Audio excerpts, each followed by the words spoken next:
So, good evening, everyone. Today is our seventh lecture for the NPTL one course NPTL course Algebra One, and today we'll be focusing on formal power series. Uh, Formal power series over a ring, then maybe some non-commutative ring and polynomial rings and stuffs. So uh, let us so usually we start with exercise and everything, so today I thought maybe we'll start with little definition. I know this has been done in your classes, but to give a flow of the whole thing I do in the class, I thought maybe we start with the definition. So a ring of uh, I mean, formal power series is nothing but when we talk about polynomial, we write it as ai x to the power I. Your I runs from 1 to n. We stop after a finite number of terms of uh, power of x's, where x is a variable and ai are from a ring. But when you talk about formal power series, we just go on. I mean, the that is why it is called power series, like it has infinite terms. So okay, now let us start with the definition. The ring of the formal power series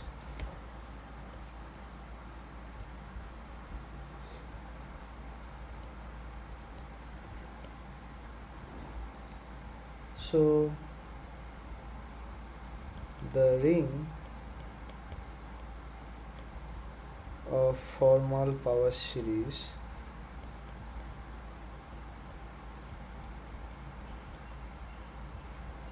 in X with coefficients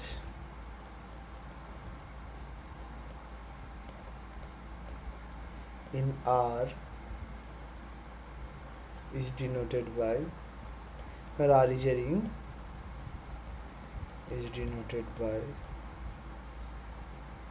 R triple bracket X and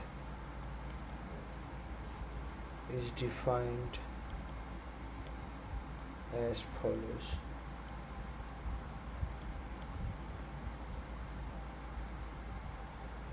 The elements of R triple bracket X are infinite expressions of the form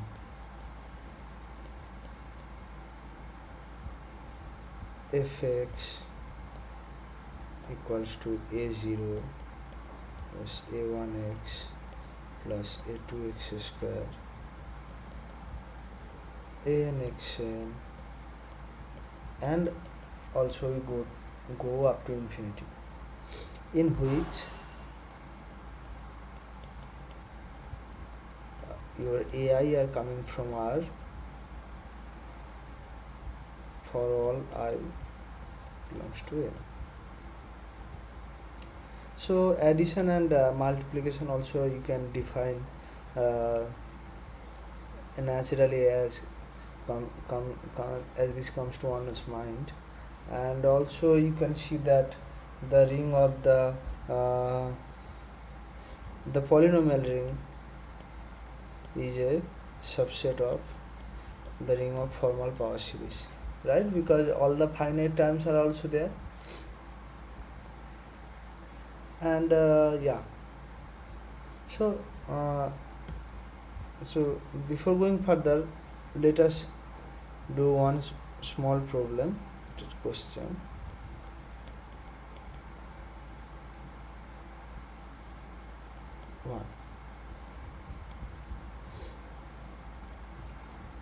let R be a commutative ring and let fx equals to I equals to 0 to infinity ai x to the power I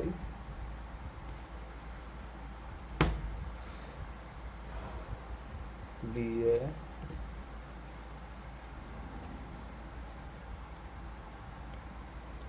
formal power series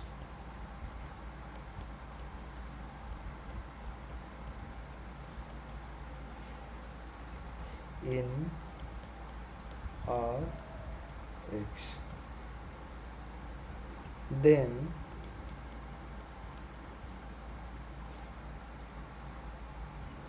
fx is invertible in Rx if and only if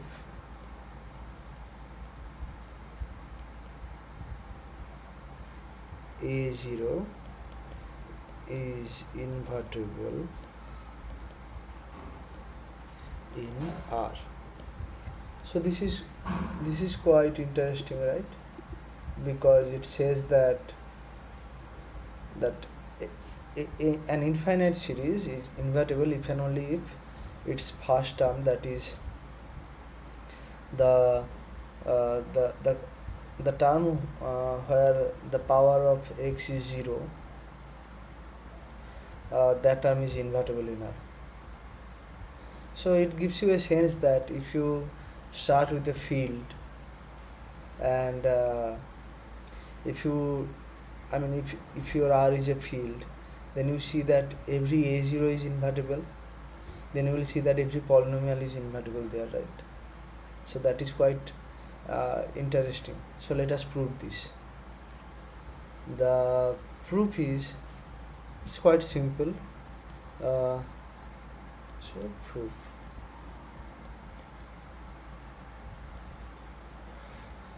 We need to determine whether or not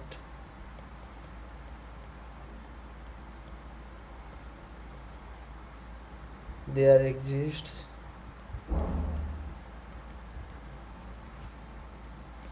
a formal power series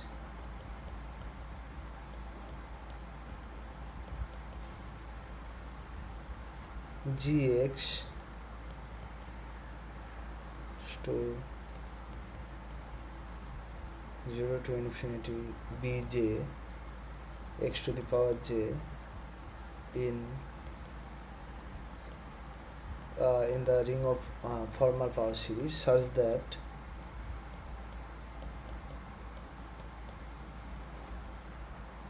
fx gx equals to 1.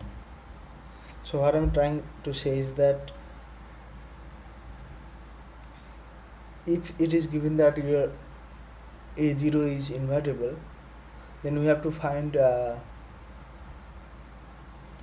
gx such that this happens. Now,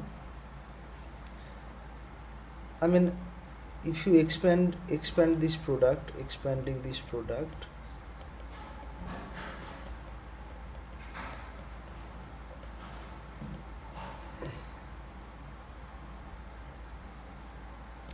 fx gx equals to ai x to the power I equals to 0 to infinity, and you take bj x to the power j equals to 0 to infinity, then you will be seeing that it is of the form this, right? If you have seen these kind of things, this is called a convolution of two sequences, I mean these terms where it is of the form a bk minus I, so x to the power k. So yeah, now comparing the coefficient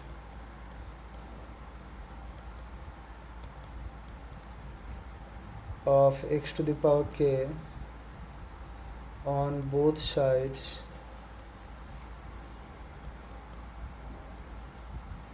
of fx dot gx equals to 1, we see that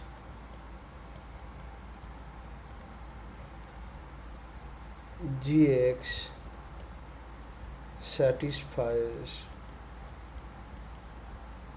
the equation if and only if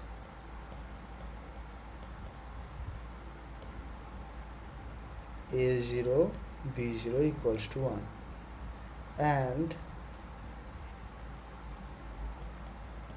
equals to 0 to k ai bk minus I equals to 0 for all k greater than equals to 1. Now if a0 is not invertible in R, then the equation a0 b0 equals to 1 cannot be solved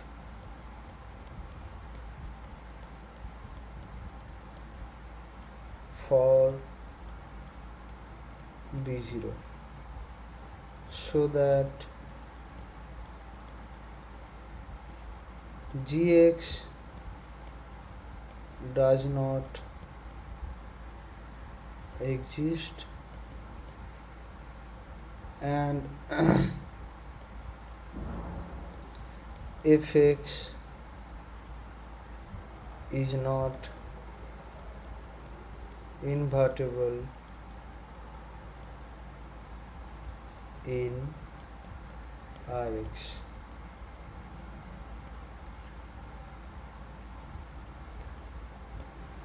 If a0 is invertible in R, then b0, that is a0 inverse, exists. Each of the remaining equations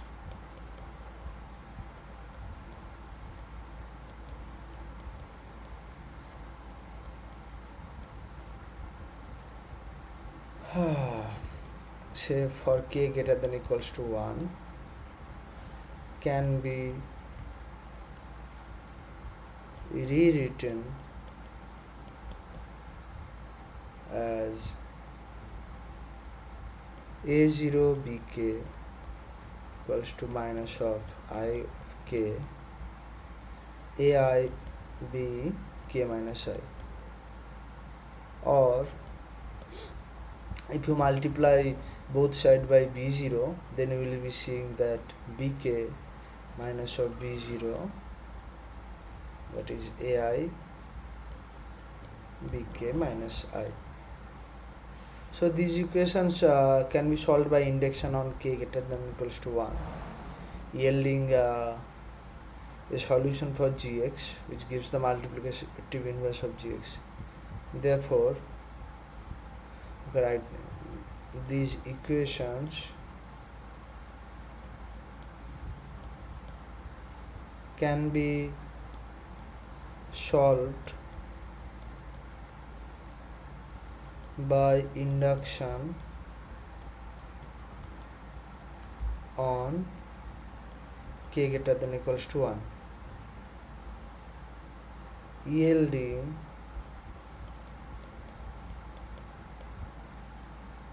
a solution for gx which gives the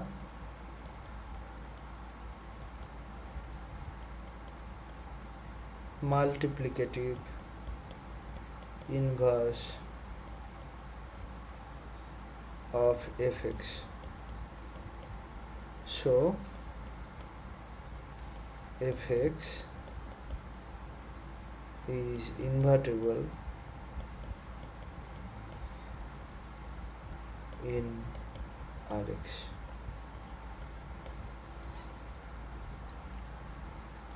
So we are done. Next, it will be interesting to introduce another notion.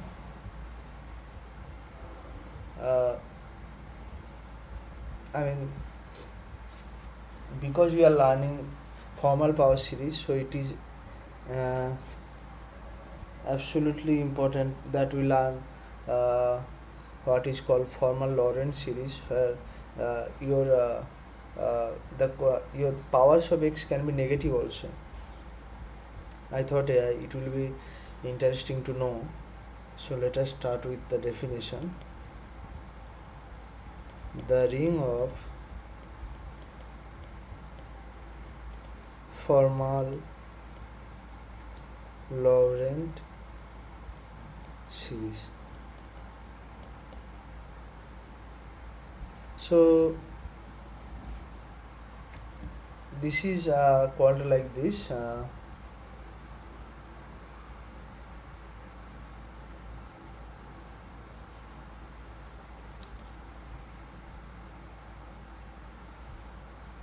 So it is defined by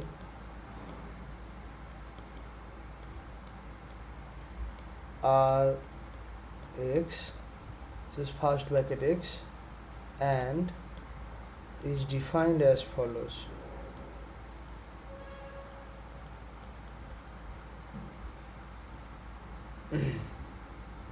The elements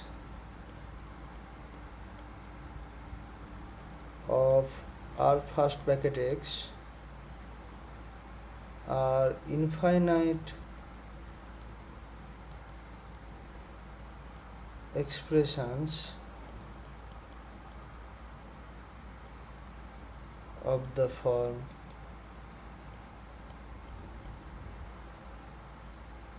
fx equals to ar x to the power r, ar plus 1 x to the power r plus 1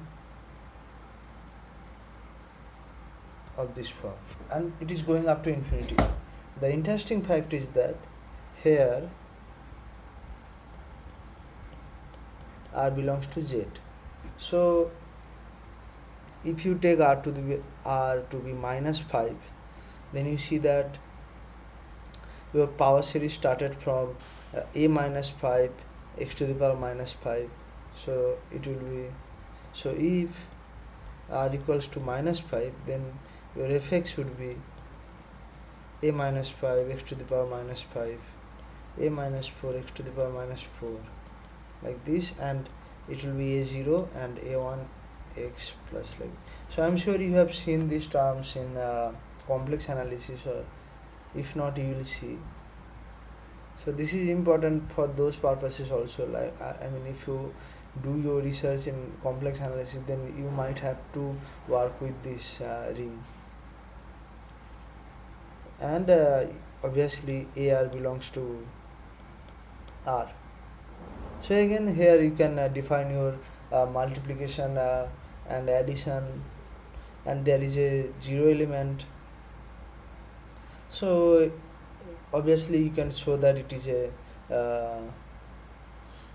it is a ring.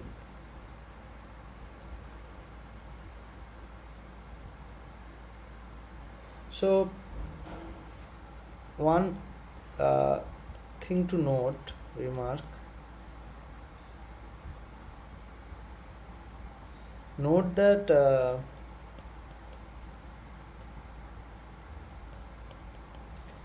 that A ring of formal power series is a subring of uh, ring of Laurent power series, and whatever algebraic operations you used on ring of formal power series, they also agree on this, because you can see that because of that convolution thing that I did earlier here. This is multiplication, but also similarly you can do addition also, and that is much simpler. So one thing to note, that if uh, fx belongs to this, and fx not equals to 0, then there is a smallest, there is the, it should be there, uh, smallest integer n such that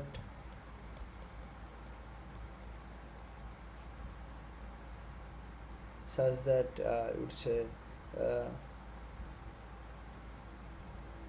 x to the power n uh, fx not equals to 0. Better to write it as a form of an ideal. Mm, by not equals to 0 I mean that so that means that you can see that n is the smallest integer such that your n not equals to 0, because suppose your I mean you start a polynomial with like this, that a minus n x to the power minus n like this, and if you start with dot xn, it will be a minus n and a minus n plus 1 x to the power minus n plus 1 would be like this. So this not equals to 0 means this has to be non-zero, right? Because if you take x equals to 0, then this whole thing would be 0, but this is again non-zero.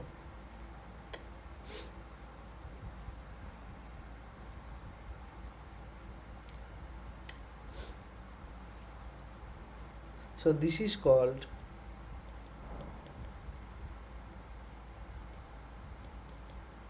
the index of fx, and is denoted by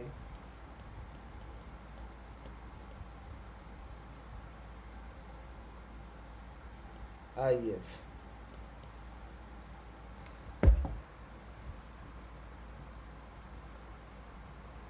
So we write it as, by convention,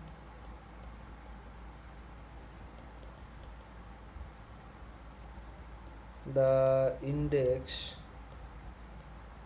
of 0 is equals to infinity.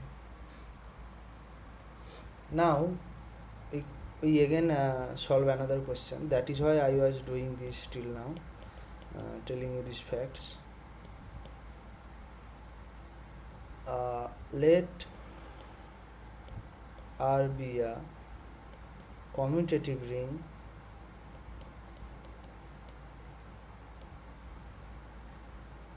if R is a field,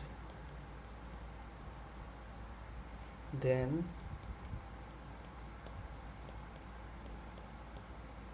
is also a field.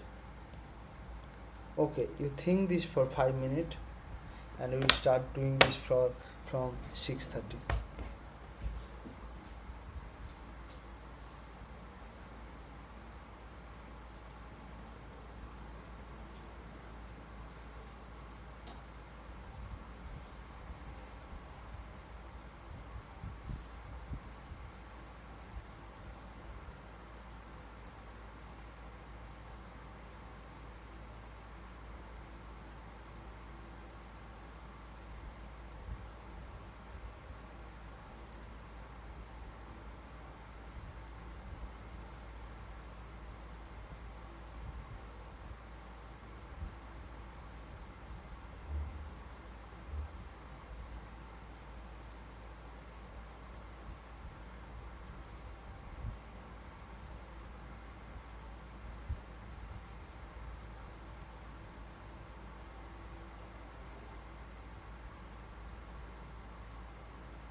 you can think this as in this index as also like xn is an this is an ideal, and the ideal is non-zero.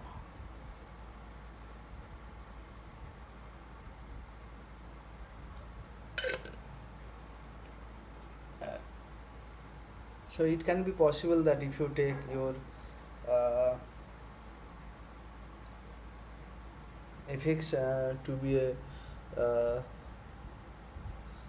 careful about choosing fx, then your index can be 0 also, then it should be fx is non-zero itself.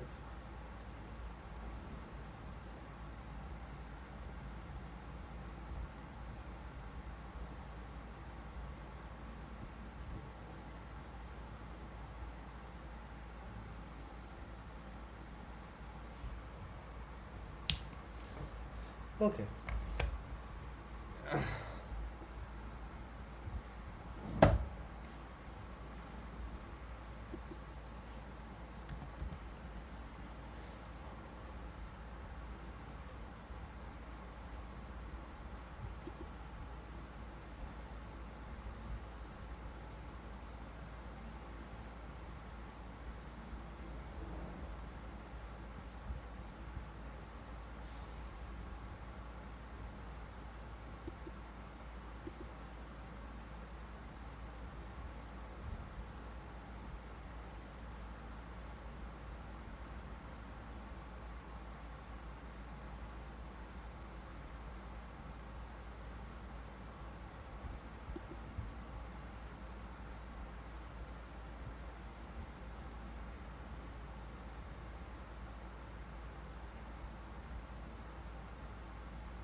Okay, let us start proving this.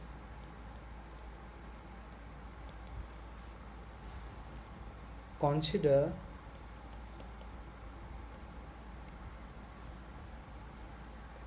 a non-zero fx equals to n equals to I of f infinity n xn. So in R, so you can simply think of index of a polynomial as the least integer such that least integer n such that n not equals to 0. So here I have written that. Then aif not equals to 0, so that it is invertible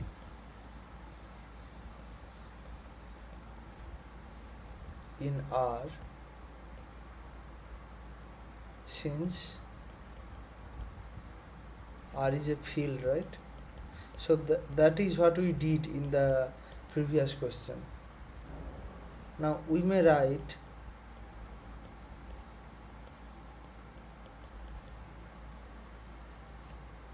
fx equals to xif gx with gx equals to n equals to 0 to infinity a n plus if x to the power n, so that gx is a formal power series in Rx, the coefficient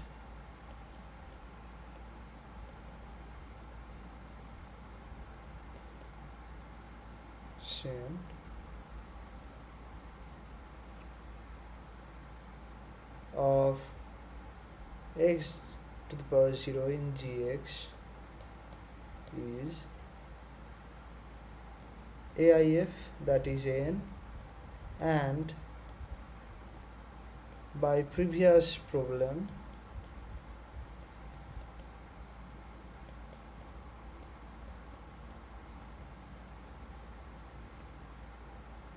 we have Gx is invertible in R triple bracket X. So as this is contained in this, also contained in this, let your Hx, we define this as x to the power minus if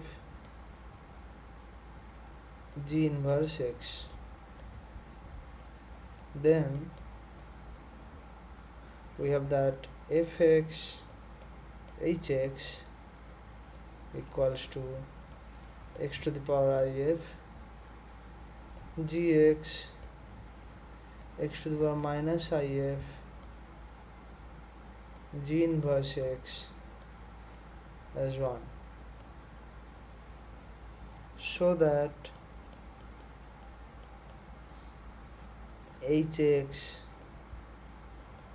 equals to f inverse x and fx is invertible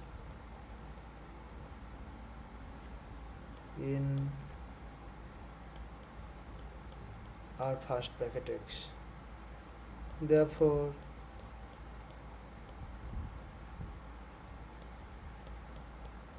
Rx is a field. So we are done.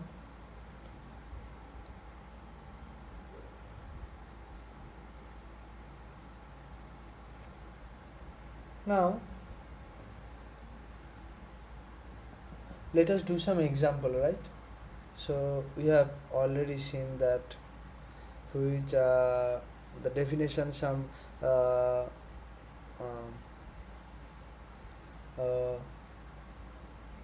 some theorems. Now let us do an example.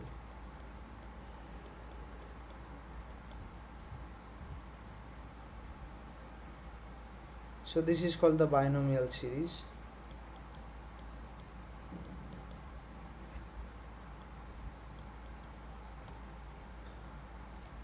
In the polynomial ring,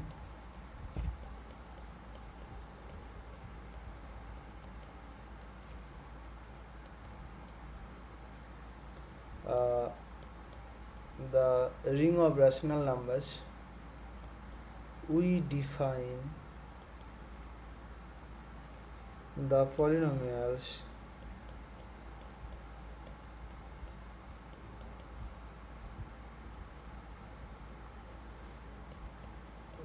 yn for every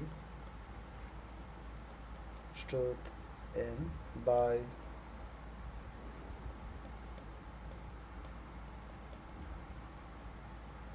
this y into y minus 1 to y minus n plus 1 by n factorial.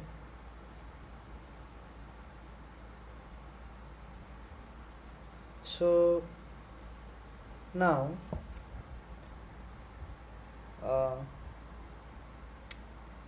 so then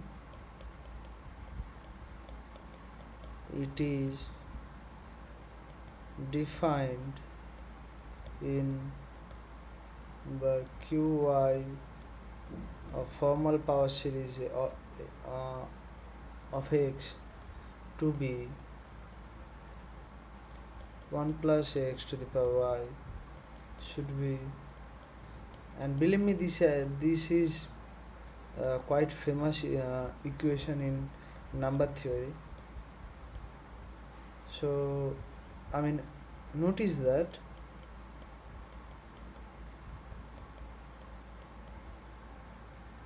in the ring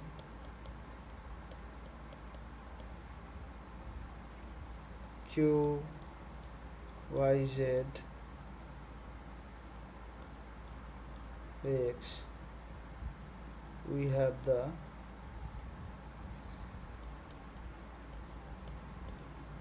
following identity.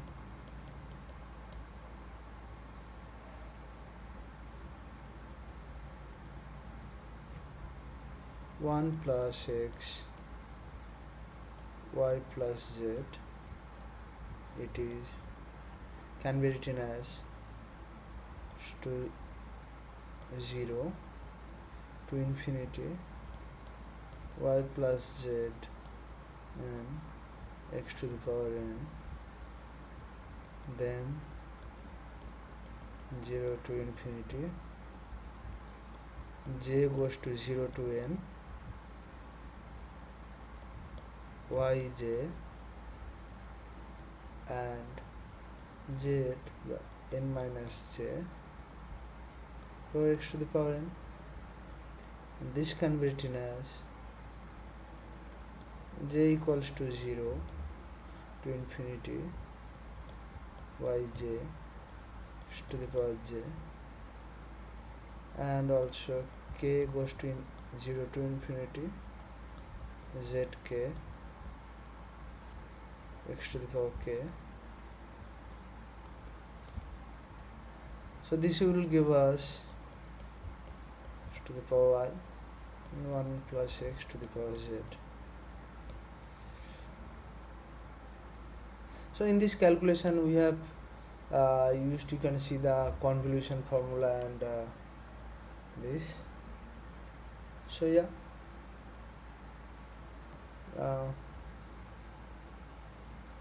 we have given this, say, ring structure, and also there are other things also, the logarithmic and exponential series. I mean, in real analysis also you have seen quite power series and everything. So yeah, let us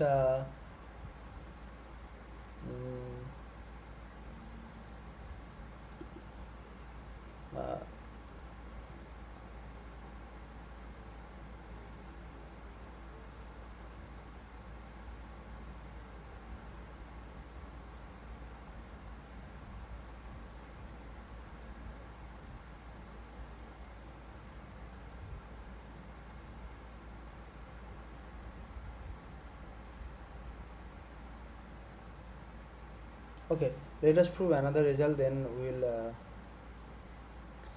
we'll conclude this topic. So question 3,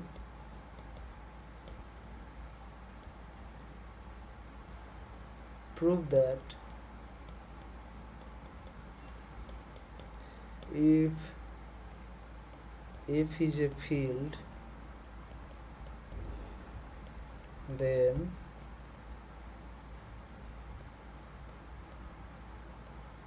third bracket is a principal ideal domain. So you know what is a principal ideal domain, right? It is an integral domain where every ideal is a principal. That means it is generated by a single unique element.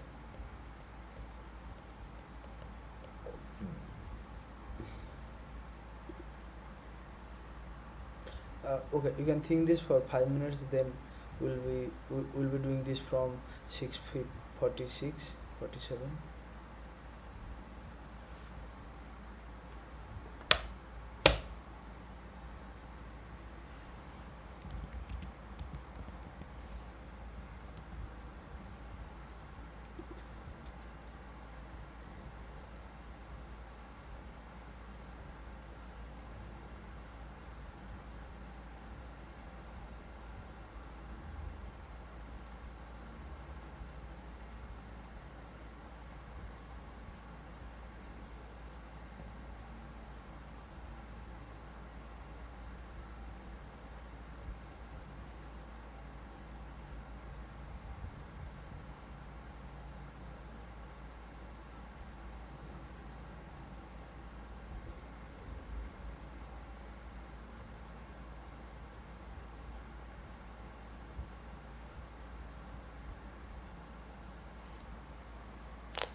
Okay,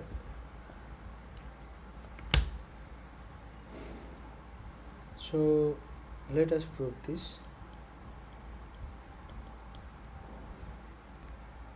Let I be an ideal in the ring of formal power series.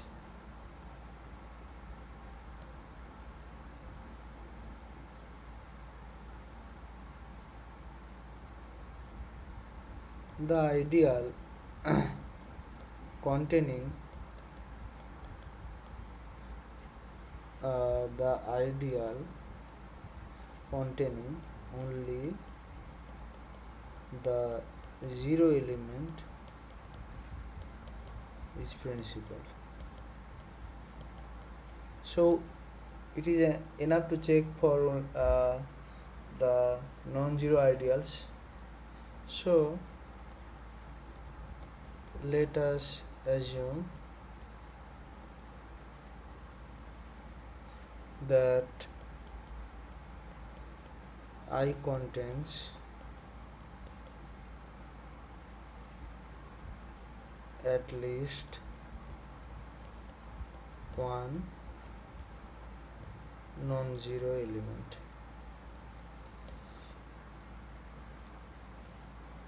Now for each non-zero element is in the formal power series,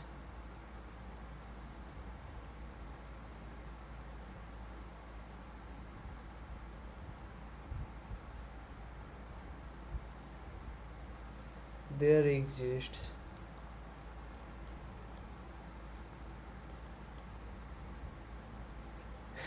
M such that, not S, you can write it as fx, such that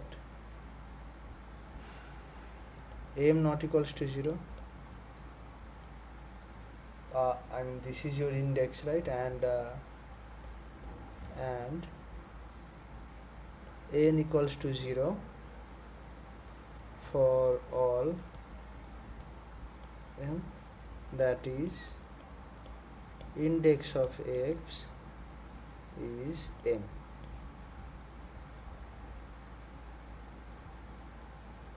Now okay, this is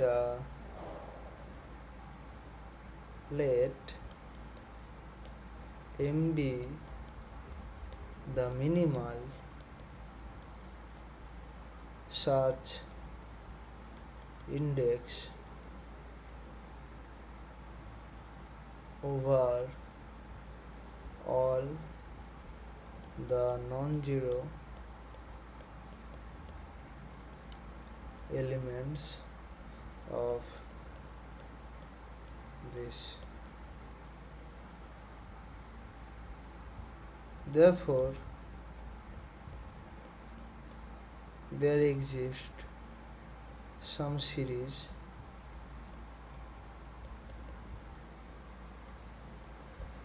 gx such that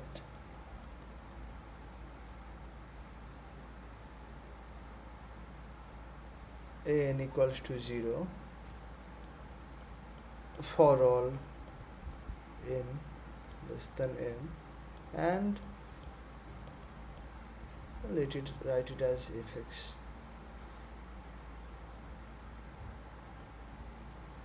And am not equals to 0. Now let gx be the series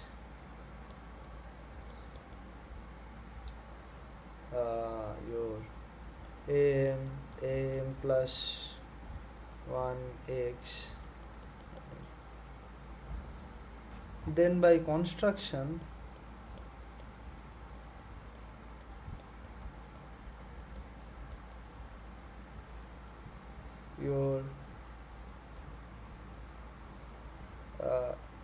fx equals to x to the power m gx.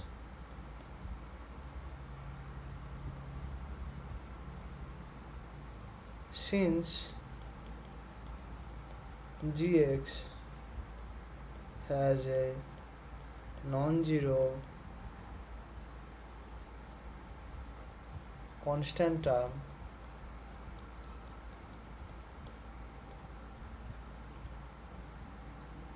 the series has a multiplicative inverse, as we have proved,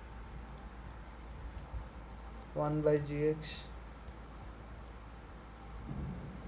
Thus we can write fx 1 by gx equals to x to the power n.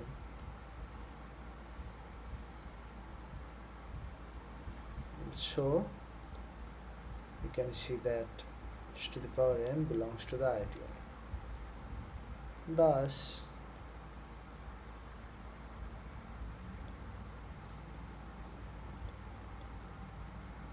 x to the power m into the whole ring belongs to the ideal.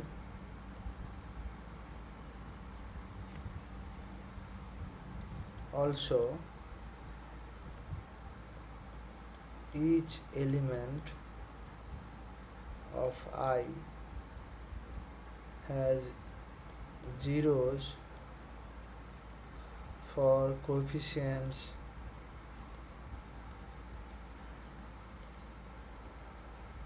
of up to x to the power n, and so each can be written as the product of x to the power n with a series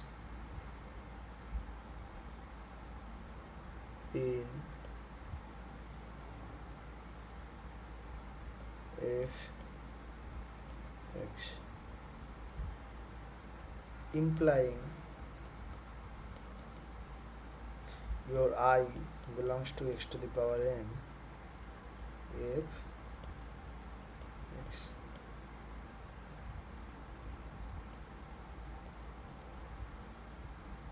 So I is generated by x to the power n, so principal. Done.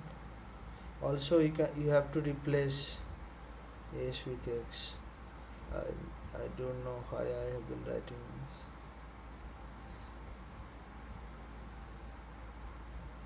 Okay.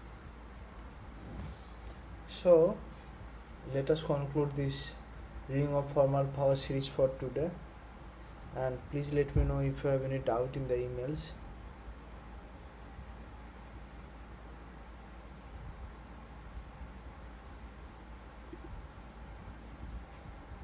Now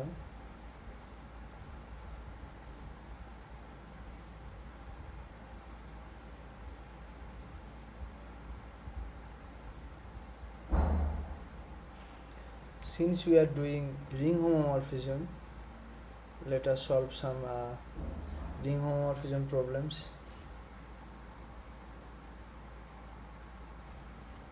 So let us conclude this and start with question 4.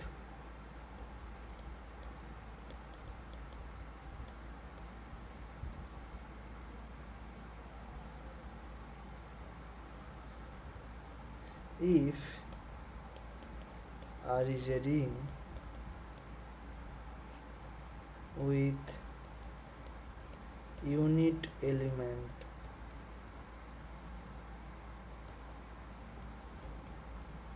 one and phi is a homomorphism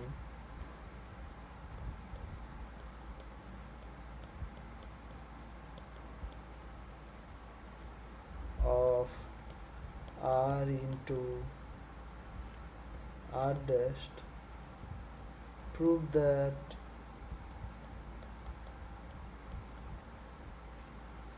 phi 1 is the unit element of r dashed.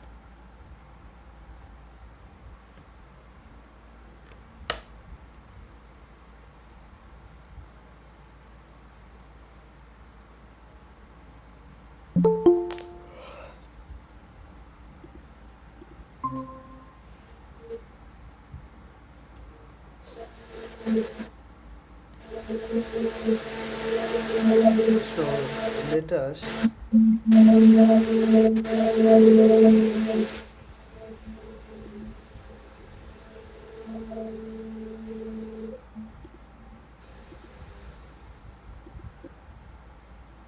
uh, so yeah uh,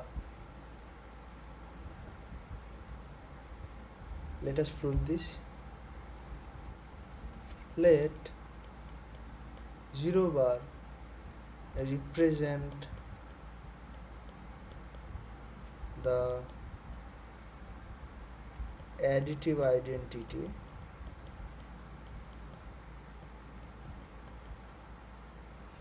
of hard dust. So by additive identity I mean that if you add a with any non-zero element with this 0 bar, then we will be getting non-zero element only. So first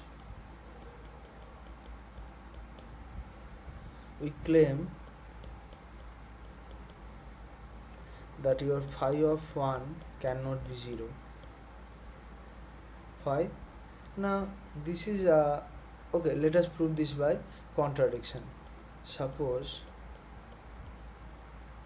phi of 1 is 0 bar, then we have for all x belongs to R,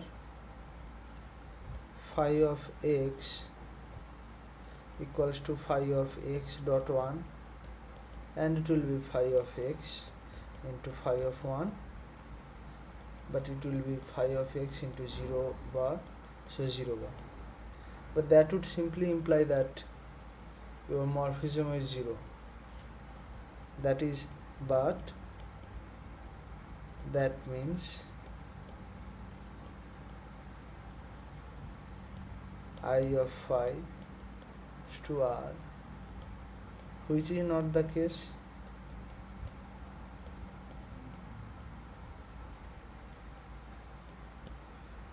So hence phi of I cannot be 0 bar. Also, if you note, phi of I mean it would be phi of 1 dot phi of 1, right? So this would simply imply that phi of 1 is the multiplicative identity itself. So your map was originally from R to R dashed. So let us add this by this.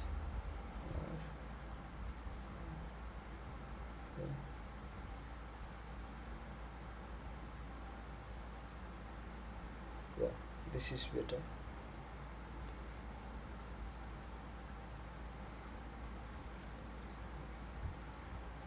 Now let us prove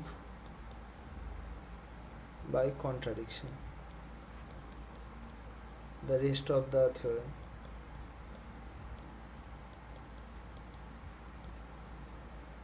Suppose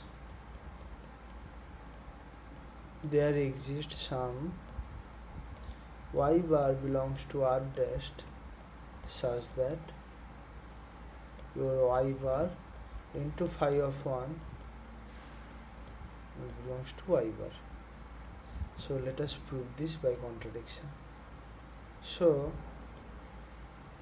y bar dot phi 1 minus y bar cannot be 0 bar. Also your phi of 1 cannot be 0 bar, and R dash being an integral domain,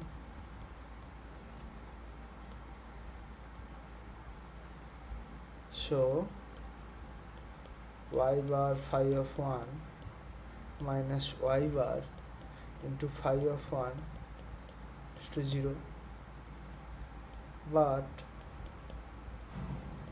y bar phi of 1 minus y bar of phi 1 cannot be 0 bar, and this imply y bar phi of 1 minus y bar phi of 1 cannot be 0, but this is this na.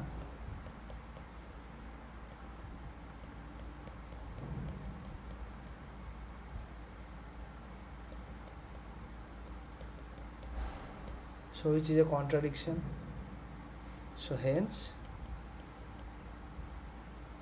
phi 1 is the unity element of R dash.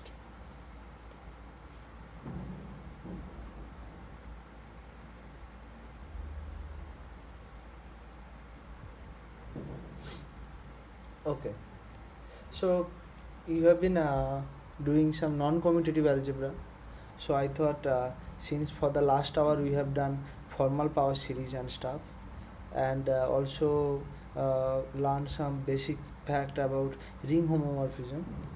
So okay, so you know what is a division ring, right? A division ring is a ring where every non-zero element has an inverse. So okay, so let us solve this question 5. Let R be a ring with unit element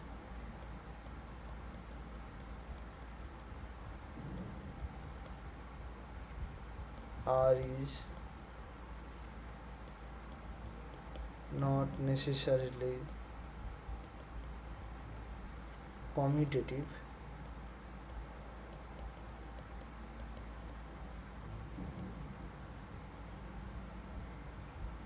such that the only right ideals of R are 0 and R itself. Prove that R is a division ring.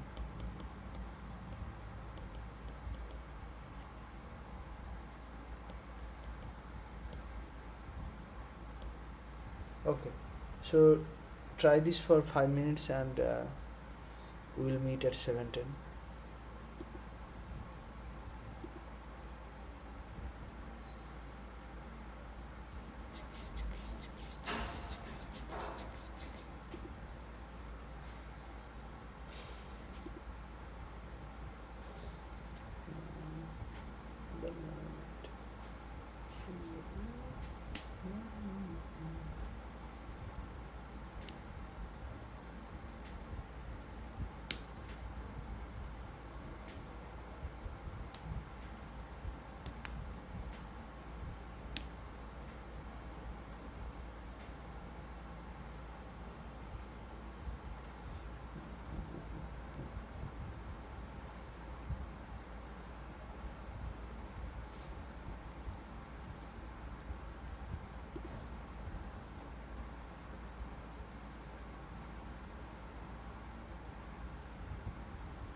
Okay.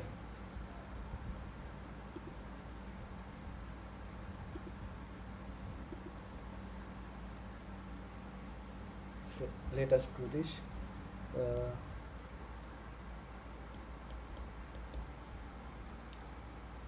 Clearly,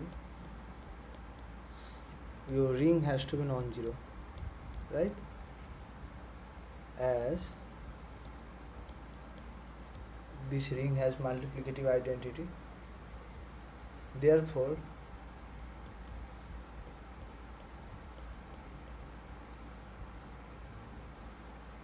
we can assume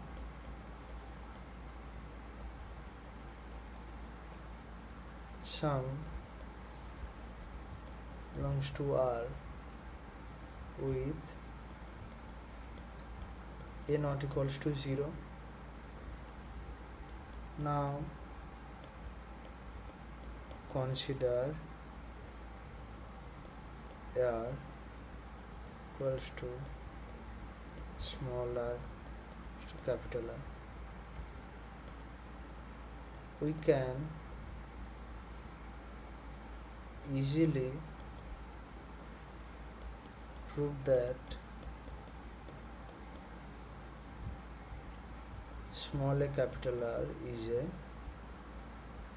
right ideal of R.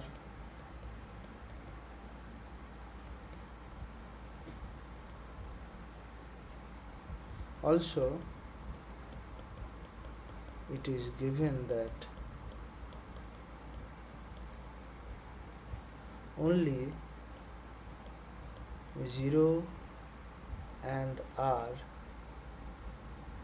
are the only right ideals of R. So we have two choices, right? So either your AR equals to 0 or small ar equals to R. Clearly,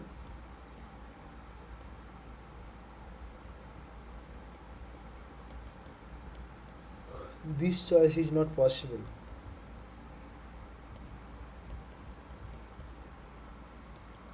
Since we took a not equals to 0, right, and also 1 belongs to R, so a belongs to AR, so this cannot be 0. So we have only possibility, that is AR equals to R. Now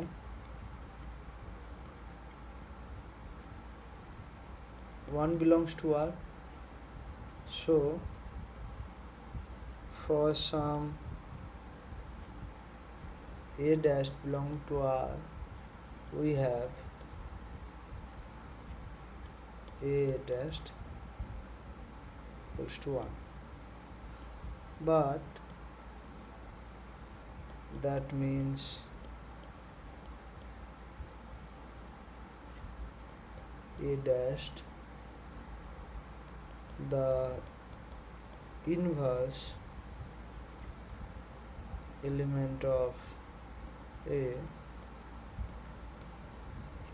exists in R. So since A was chosen arbitrarily with only stipulation that A is non-zero, so every non-zero element has inverse in R. So since A is chosen arbitrarily, so R is a division ring.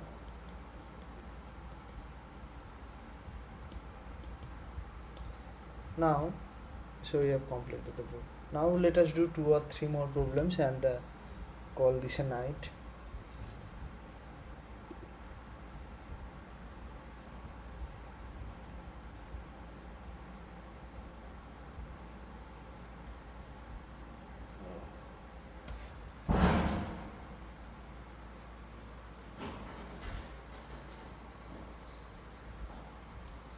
So there is an interesting uh,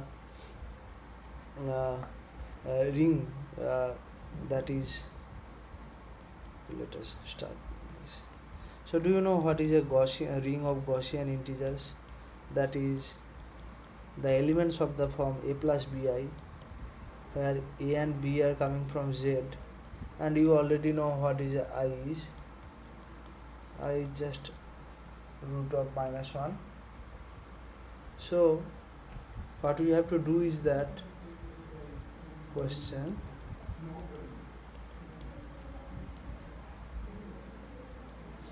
describe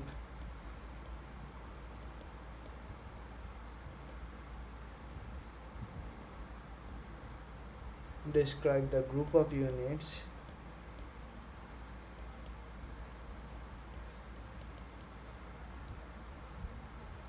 of the ring Zi of Gaussian integers. So again, it's better if you try first yourself, then we solve this. So we'll meet by 7:20.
Okay, so let us denote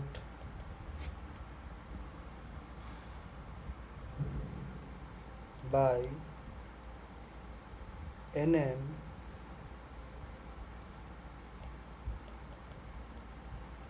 the following function: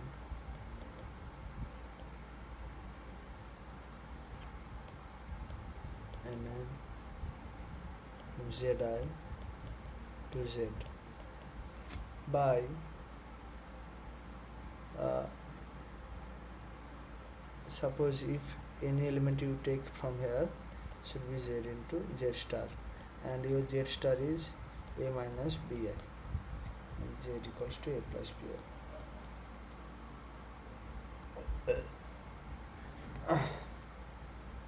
So in this setup we may call nm as the norm function, right?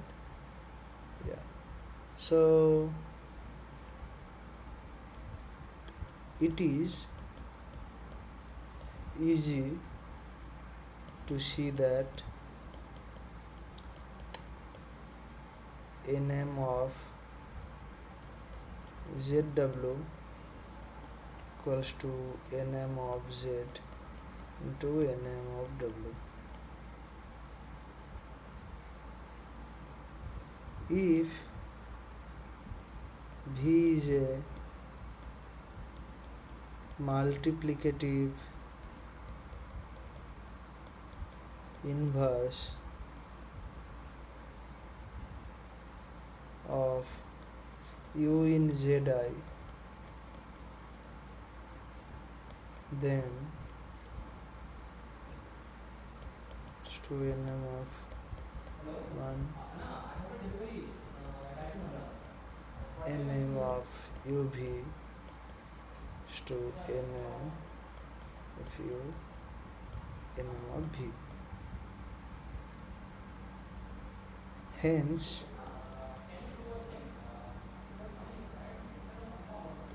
nm v is a unit in the ring Z. Now one thing to note is that since Z has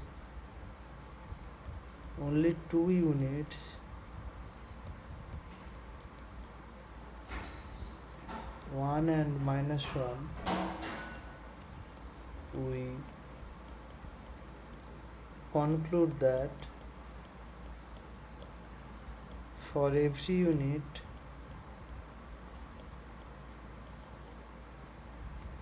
a equals to a plus ib in zi, we have nm of u equals to plus minus 1. Since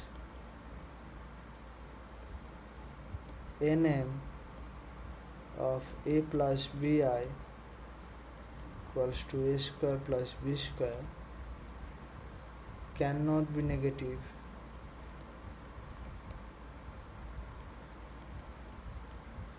we have nm of u equals to 1. Now since a, b are integers, a square plus b square equals to 1 if and only if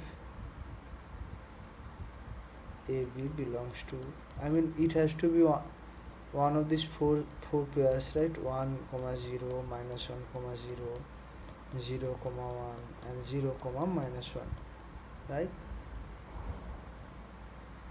So now it is obvious that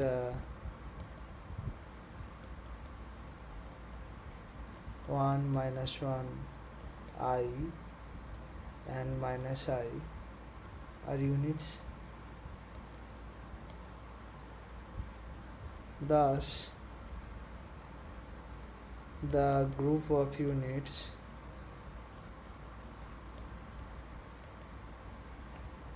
of zi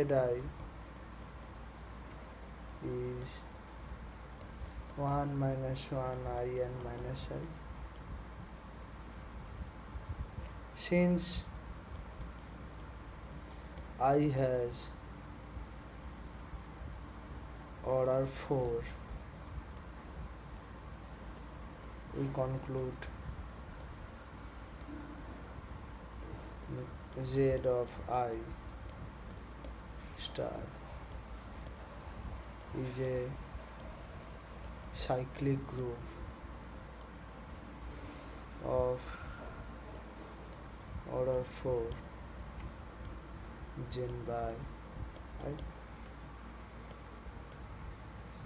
So you see that this was a quite interesting problem, because you get to know about a subgroup of a ring with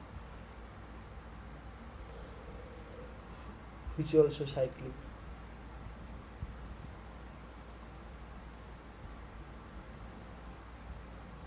Okay, let us do another problem, and we will be calling it a time. So question 7.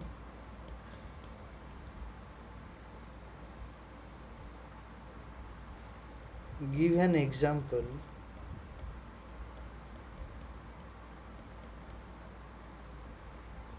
of a non-commutative ring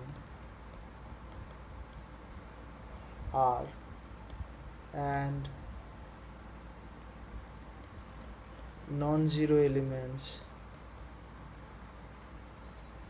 AB belongs to R.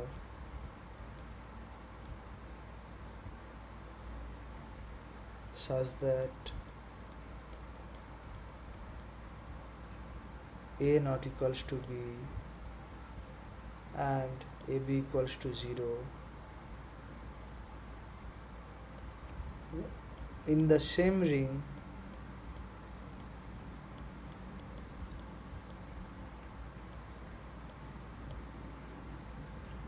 find two nilpotent element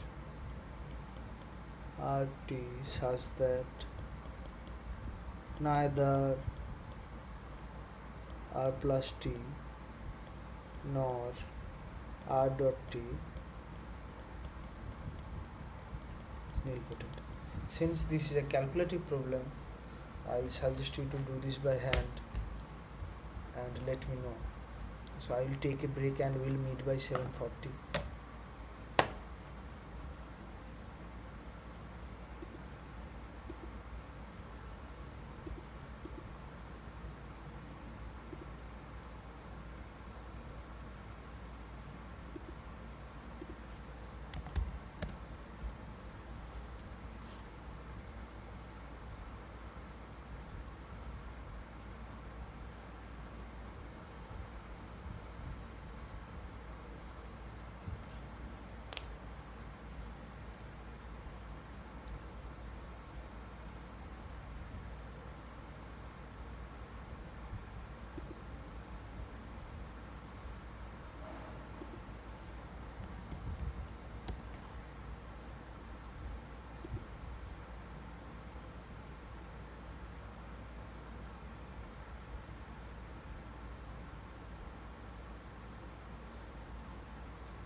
Okay, so let us do this.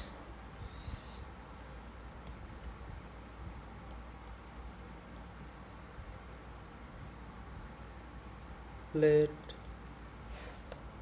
uh, R be the ring mapped to object of 2 cross 2 matrices with entries in Z. We denote by 0 and I2 the 0 2 cross 2 matrix and the identity matrix. Now for the elements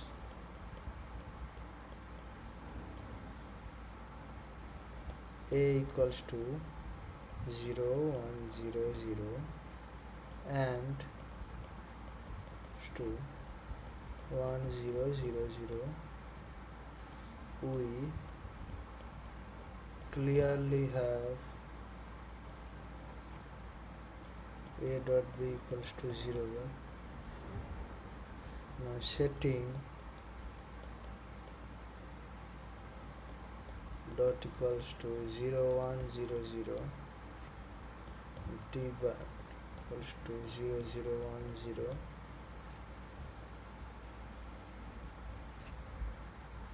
we notice that R square equals to T square equals to 0 1. That is R and T are nilpotent. Now setting C dot equals to R plus T and to R dot T, we get C equals to 0 1 0 0 and D equals to 1 0 0 0. Now since C square equals to I2, the element C is not nilpotent. Since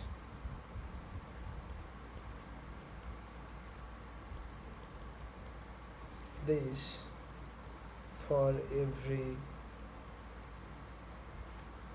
integer k, the element D is not nilpotent either. So yeah, we are done. So yeah, let us finish this here, and in the next class we will be doing tensor and exterior algebras, modules and sum modules, all kind of things. Okay, so good night everyone.